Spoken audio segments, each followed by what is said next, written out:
Oui, donc je m'appelle Luca Marulli, je suis italien d'origine et donc je suis pasteur de l'église adventiste, pasteur consacré.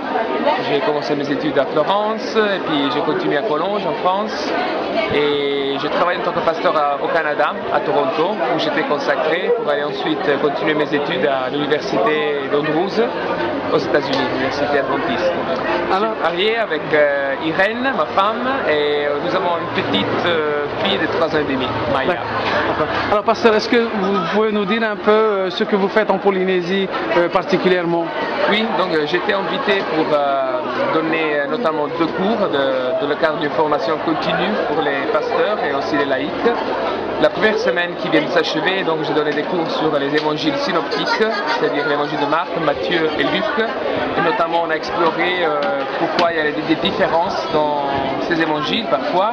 Et donc on a essayé d'apprécier le fait que des personnes différentes ont été fidèles au message, c'est-à-dire qu'ils voulaient donc parler du Christ à des gens qui ne le connaissaient pas, mais chacun avait une audience différente.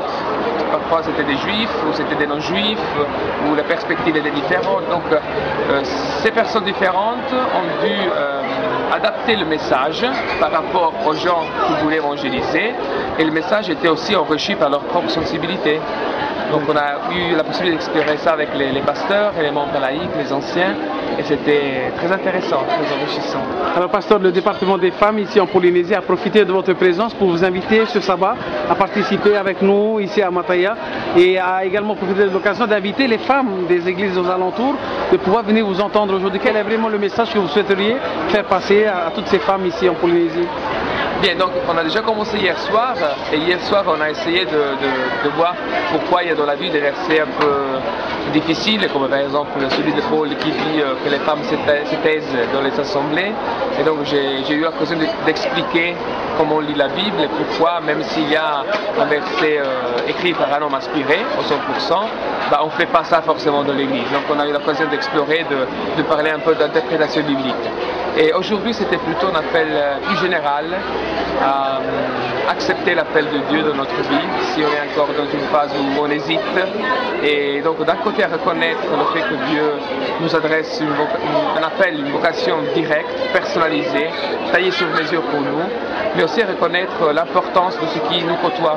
Parce que l'appel de Dieu, ce n'est pas simplement quelque chose qui se révèle dans l'intimité, mais c'est aussi renforcé, si vous voulez, par votre femme, votre conjoint, vos enfants, un ami, un coup de fil.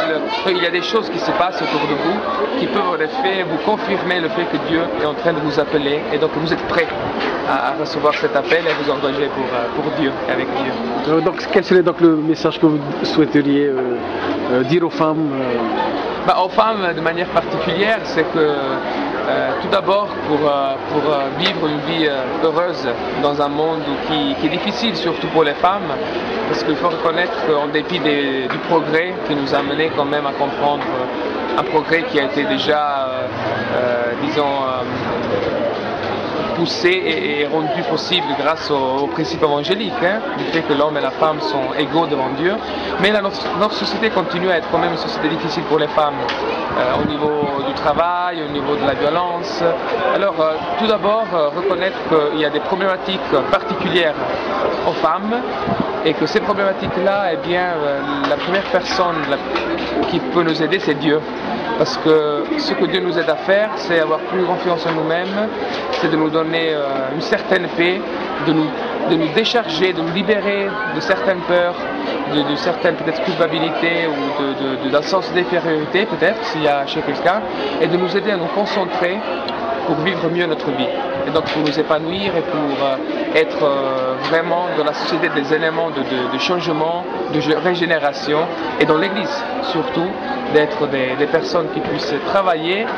Et ce dont on va parler aujourd'hui, c'est que les femmes ont des qualités plus développées par rapport aux hommes. Par exemple, la qualité de l'accueil, de la cure pastorale, je dirais, de la capacité de comprendre, d'entourer, de soigner. Et c'est une des qualités dont l'Église a besoin, parce que l'Église est un lieu d'accueil pour des gens qui sont mal dedans, et ce sont les femmes qui peuvent vraiment transformer l'Église en un lieu d'accueil. Dieu est un Dieu qui accueille. et nous tous pouvons faire cette œuvre-là. Et je crois que ça revient à la femme vraiment de transformer l'Église en un lieu d'accueil. Et ceci n'est possible que si une femme a fait une expérience avec Dieu. Alors je vais essayer de parler de ce sujet et d'inviter donc nos femmes à être plus actives dans l'Église pour rendre vraiment notre Église un lieu d'accueil pour tous et pour toutes.